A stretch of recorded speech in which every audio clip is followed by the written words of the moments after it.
Récemment, j'ai effectué une vidéo sur une fonction qui s'appelle pivoter par, et je vous avais promis de faire une autre formation sur une autre fonction qui s'appelle grouper par. Je vous avais aussi parlé d'une fonction qui s'appelle croiser avec, mais finalement cette fonction a été remplacée justement par la fonction pivoter par. Je vous mettrai tout de même un lien dans la description de cette vidéo afin que vous puissiez voir ce que l'on peut faire avec la fonction pivoter par. Quoi qu'il en soit, aujourd'hui, donc je vais consacrer une vidéo sur la fonction grouper par et je mettrai aussi une petite formation toujours dans cette même vidéo de la fonction pivoter par, et vous verrez quel est le plus de cette fonction par rapport à la fonction grouper par. Alors, surtout, n'hésitez surtout pas à vous abonner, à cliquer sur la petite cloche si vous souhaitez recevoir les notifications pour les vidéos à venir, à cliquer sur le pouce, bien sûr, ça fait toujours plaisir et ça aide au référencement de la chaîne YouTube. Donc, on y va et vous allez voir que cette fonction est vraiment puissante. La fonction grouper par s'apparente étrangement au tableau croisé dynamique. Alors, cette fonction permet de regrouper et de filtrer des données de la même manière qu'un TCD, qu'un tableau croisé dynamique, au travers d'une fonction dont par contre la mise à jour sera instantanée, à l'inverse d'un tableau croisé dynamique qui lui aura besoin d'une actualisation manuelle. Avant de travailler avec cette fonction, et comme tous les jours et comme toujours, je vous invite à transformer cette plage de données en tableau Excel. Maintenant, je pense que vous le savez, mais je le répète, si j'ai des nouvelles données, tout ce que je vais faire avec cette fonction, voire même un tableau croisé dynamique, tout sera en dynamique. C'est-à-dire que ces données s'incorporeront automatiquement dans la fonction grouper par, dans la fonction pivoter par ou dans un tableau croisé dynamique. Donc pour ce faire, je me mets dans n'importe quelle cellule, je vais aller dans Insertion, et ici, vous avez dans le groupe Tableau, Tableau. Donc, mon tableau comporte des données, je laisse cocher dans la mesure où j'ai des titres et je clique sur OK. À présent, ma plage de données s'est transformée en tableau Excel. Commençons petit, donc je vais taper la fonction grouper par égale grouper par. Alors, les trois attributs raw files, value et function sont obligatoires. Vous n'avez pas le choix, vous devez mettre quelque chose. Donc, raw files, je vais choisir les champs. Par exemple, je prends uniquement la famille. Donc, comme j'ai transformé ma plage de données en tableau Excel, je pointe sur cette flèche juste au-dessus du titre afin de sélectionner toutes mes lignes. Donc, point virgule, value, ça ne peut être que des valeurs, donc facturation. Et ici, voilà, dans function, vous avez somme, si je veux faire une somme, pourcentage, nous le verrons tout à l'heure, si je veux avoir une moyenne, médiane, NB, NBval, etc. Donc pour moi, je vais faire simple, je vais choisir somme. Donc je ferme cette fonction et je vais faire entrée. Donc ici pour la première ligne, je vais changer le format afin que pour les 6300, donc je vais cliquer sur le pinceau. Donc voilà, ça ressemble étrangement à un tableau croisé dynamique. J'ai une synthèse de toutes les familles et ça m'a additionné bien sûr par famille les chiffres d'affaires, la facturation. Alors, comme je vous le disais tout à l'heure, contrairement au tableau croisé dynamique, par exemple ici, matériel, si je change, imaginons que je change une valeur, là de 1000, je vais passer à 100 000, j'exagère le chiffre, donc là pour l'instant, matériel, j'ai 19 996, si je fais entrée, voilà, c'est passé à 118 000, voilà. Comme je vous le disais, contrairement à un tableau croisé dynamique où là, j'aurais eu besoin d'actualiser manuellement, avec la fonction grouper par, je n'ai nul besoin d'actualiser, tout se fait en dynamique. Alors, raw file ou en ligne, j'aurais pu aller plus loin, donc là je vais supprimer, je reviens, égale grouper par, et ici, par exemple, au lieu de prendre que la famille, je vais prendre d'une part la famille, et je fais attention d'avoir la flèche, et là, je prends les commerciaux. Point virgule, je prends les valeurs, c'est toujours la facturation, et ici, je vais prendre somme. Donc je clique sur somme, et je fais entrée. Donc ici, j'ai bien les familles, sur la colonne I, j'ai bien les commerciaux, et j'ai le montant, comme un tableau croisé dynamique. Donc je vais revenir ici, je vais remettre 1000, voilà, et comme on peut le voir, matériel pour le franc, c'est mis à 5000 €. Je vais donc effacer ces données et vous auriez pu me dire, mais on ne voit pas, alors CTRL Z, je reviens, hein, on ne voit pas les titres. Donc je vais vous les mettre les titres. Vous allez voir, c'est une petite technique qu'il faut connaître. Donc j'efface, supprimer et je vais revenir sur la fonction groupe et part en ajoutant les titres. Alors allons-y. Donc si je tape la fonction groupe et part, alors là faites attention à ce que je fais. Regardez, là je vais cliquer avec la petite flèche, faites attention sur famille. Et là je vois que le titre n'apparaît pas. Donc je vais cliquer encore une fois. Donc là le titre apparaît. J'appuie sur la touche Shift, c'est celle qui est juste au-dessus de la touche Contrôle. Je fais la même chose pour commercial, donc là on est bon, et ici, value, les valeurs, je vais aussi choisir facturation, donc le titre n'apparaît pas, mais je n'en ai pas besoin, mais je vais encore cliquer une fois, en laissant mon doigt sur la touche Shift enfoncé.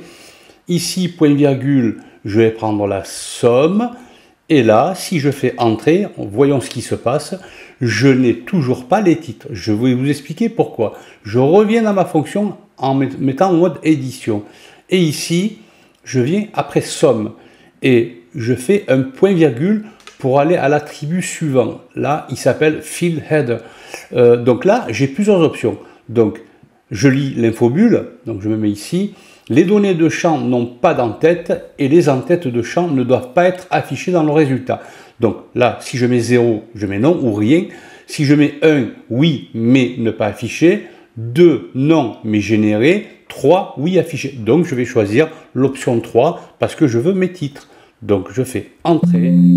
Ah, là, j'ai oublié quelque chose peut-être. Voilà. Et là, mes titres s'affiche bien. Alors juste une petite aussi précision, vous avez vu, j'ai quand même le total ici, hein, voilà le total. Si je prends toutes ces cellules et que je me mets dans la barre d'état, j'ai bien 36 136.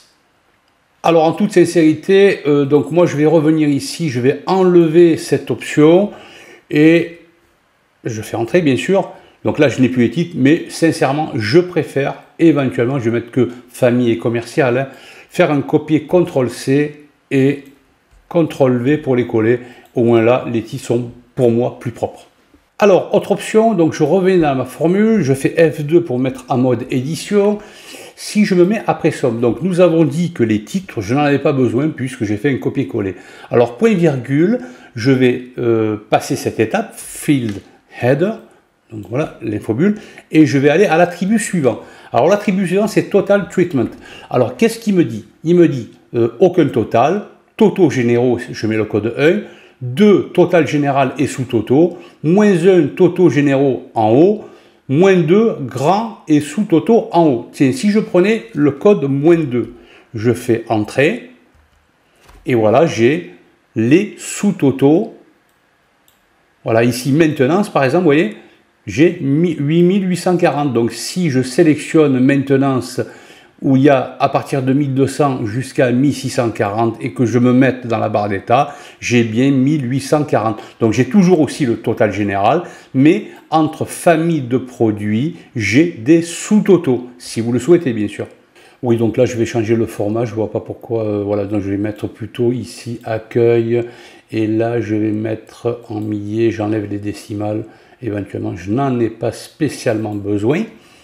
Alors, autre attribut, donc je vais effacer celui-ci, enfin cette fonction, je reviens, afin de reprendre groupe et part. Là, cette fois-ci, je vais prendre la famille, les commerciaux et le département, comme row fights, point virgule, donc la valeur, c'est bien sûr la facturation, je choisis toutes ces lignes facturation, la colonne, point virgule, et là, donc, j'ai dit que c'était la somme, donc je prends la somme. Donc ici, nous avons dit qu'on ne voulait pas afficher les titres parce que je les ai mis à la main. Donc encore un point virgule. Là, je souhaite avoir des grands et des sous-totaux en haut. Donc je vais mettre le code -2. Et ici, alors sort order, c'est en fait c'est des tris croissants ou décroissants. Donc, alors là, en effet, il a fallu que j'aille chercher sur Internet pour connaître les codes. Alors il y en a deux, donc 4. On va voir ce que ça donne. Si je mets le code 4, alors là, on voit que c'est un ordre croissant. Donc si je reviens ici, que je mette -4 et non pas 4, ici j'ai un ordre décroissant. Alors je vais effacer ce que je viens de faire. Bon, je vais effacer aussi les titres. Je vais ici prendre, reproduire, et là Oh, voilà. Donc imaginez que vous souhaitez, que je souhaite avoir, comment dirais-je, l'importance en pourcentage de chaque commerciaux. Eh bien, je vais là, non pas utiliser la fonction somme, la fonction pourcentage de. Nous allons le voir ensemble d'ailleurs. Donc ici, je vais prendre la fonction groupé par, bien sûr, égale groupé par. Là, Rofide, je vais prendre les commerciaux, point virgule, la valeur, je prends la facturation, point virgule, et ici, je vais prendre pourcentage 2. Pourcentage 2, si je fais à présent entrée, là, bien sûr, je vais travailler sur le format, je les prends, je mets pourcentage de chiffre après la virgule, et voilà. Donc là, j'ai un pourcentage, par exemple, Anne Dupuis pèse à peu près 31% par rapport au total de tout le chiffre d'affaires. Donc si je prends Anne Dupuis, par exemple, qui est ici, là j'ai 600, si je mets par exemple 10 000, je vais voir si le chiffre change. Et là, comme on peut le voir, le chiffre change bien sûr. C'est ce que je vous disais tout à l'heure. C'est totalement dynamique. Je n'ai pas besoin d'actualiser, contrairement au tableau croisé dynamique. Voilà à quoi sert, par exemple, la fonction pourcentage 2. Nous pourrions aller plus loin. Par exemple, ici, je vais prendre le titre date, copier, CTRL-C et ici coller, CTRL-V. Et j'aimerais avoir une synthèse des ventes, mais par année. Par contre, le problème, c'est que moi, ici, j'ai des données journalières. Donc, ce que je vais faire, je vais passer toujours par la fonction grouper par. Donc, j'ouvre cette fonction. Profile, ça va être les dates. Donc, attention, la petite flèche pour sélectionner toutes ces lignes. Point virgule, les valeurs, c'est les facturations. Point virgule, et je veux la somme. Alors, si je laisse en l'état, ici, ben, j'ai des journées. Hein. Donc là, attention, je vais changer ici, c'est du standard. Hein. Pardon, c'est des dates et je les veux en standard, en date courte. Voilà.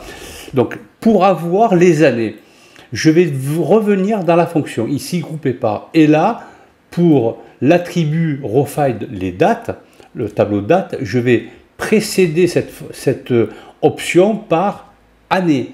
Et ici, je vais fermer à ce niveau. Donc là, je vais bien sûr changer le format, je le mets en standard. J'ai les années. Alors ici, je peux aller même plus loin. Ici, j'aimerais avoir les années et les mois, parce que là, j'ai du janvier, du février, du mars, etc. Alors, pour y arriver, pour arriver à mes fins, je vais revenir dans la fonction, groupé par, et ici, au lieu d'avoir année, donc j'enlève année, je vais mettre texte. Donc, j'ouvre cette fonction. Ici, après juste l'accolade de date, point virgule, je vais mettre entre guillemets, entre accolades, pardon, oui, entre guillemets, pardon, pour les années 4A, 1, 2, 3, 4, séparé d'un tiret avec 2M pour mois. Je ferme et je ferme la fonction texte. Je fais entrer et là, comme on peut le voir, j'ai bien sûr les années ainsi que les mois 2022 et 01. Autre possibilité, ce que j'aimerais, c'est connaître tous les vendeurs ici, qui se trouvent dans la colonne C, mais par famille. Donc je vais aussi utiliser la fonction, bien sûr, groupé par, mais je vais l'utiliser d'une façon assez spécifique. Donc là, groupé par, donc Rofide, ça va être bien sûr la famille. Et ici, point virgule, pour les valeurs, je n'aurai pas des valeurs numériques, mais plutôt les commerciaux. Point virgule. Et là, en fait, je ne veux pas une somme. Regardez, ici, je vais... Alors, j'aurais pu prendre concaténer, mais ce n'est pas du tout la fonction la plus adaptée. Je vais prendre tableau en texte. Donc, si je laisse en l'état, je fais fermer. Alors, bien sûr, j'ai les commerciaux, mais le problème, c'est que je les ai en doublon. Alors, pour éviter cela, je vais imbriquer de nouvelles fonctions. Alors, je vais donc faire appel à deux autres fonctions afin d'avoir des valeurs uniques.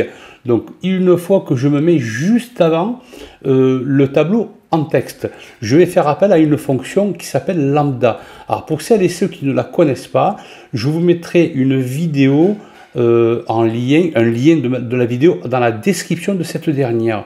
Donc je vais lui attribuer une variable qui s'appelle x, point virgule, et je vais aller juste à la fin de tableau en texte, et je vais faire appel à une fonction unique. Donc par rapport à la variable x que j'ai nommée, et je vais fermer autant de fois que nécessaire. Si je fais entrer, là j'ai bien des valeurs uniques.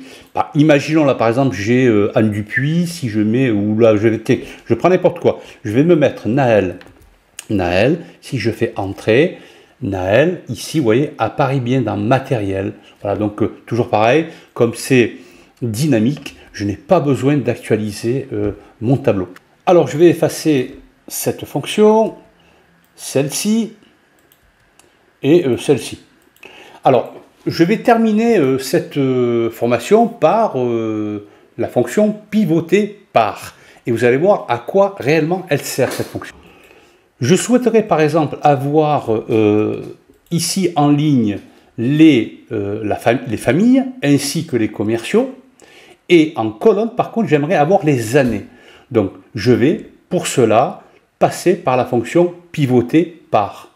Donc je me mets ici, égale pivoter par. Donc rowFind, je vais prendre les familles et les commerciaux. Par la suite, je vais aller chercher point virgule, pardon, là j'ai mis un point, point virgule, là on me demande les colonnes. Par contre les colonnes ça va être les dates. Point virgule, et la valeur, vous aurez compris, c'est la facturation. Et je souhaiterais sommer ces facturations. Donc je vais faire entrer, et là je me rends compte que je n'ai pas des années, mais j'ai des jours. Donc là, ce que je vais faire, je vais revenir dans ma fonction pivoter par, et au niveau des dates, je vais mettre ici année. Et je vais fermer juste après l'accolade de date. Et là, en l'occurrence, j'ai bien des dates. Donc ici, bien sûr, je vais devoir, pareil, mettre en standard, je crois. Voilà, c'est le cas. Et j'ai bien des dates. Après, bien sûr, c'est à vous, par exemple, je sais pas moi, sélectionner ces titres, hein, qui pourraient servir de titres si on veut, les centrer, mettre en gras, etc. Voilà, la différence avec la fonction grouper par, c'est que je peux avoir aussi bien des données en ligne, grouper par, et avec pivoter par, je peux avoir des lignes et des représentations en colonne, notamment, là en l'occurrence, des dates. Donc là aussi, je me rends compte que ce n'est pas le bon format, c'est plutôt du standard, hein. Voilà, ce qui est beaucoup plus clair. Alors sincèrement, nous pourrions dire en effet que ça pourrait être, ça pourrait remplacer pour certaines personnes les élaborations, pardon, des tableaux croisés dynamiques. Enfin, moi, c'est ce que j'en pense, mais libre à vous de choisir ou ces fonctions ou les tableaux croisés dynamiques.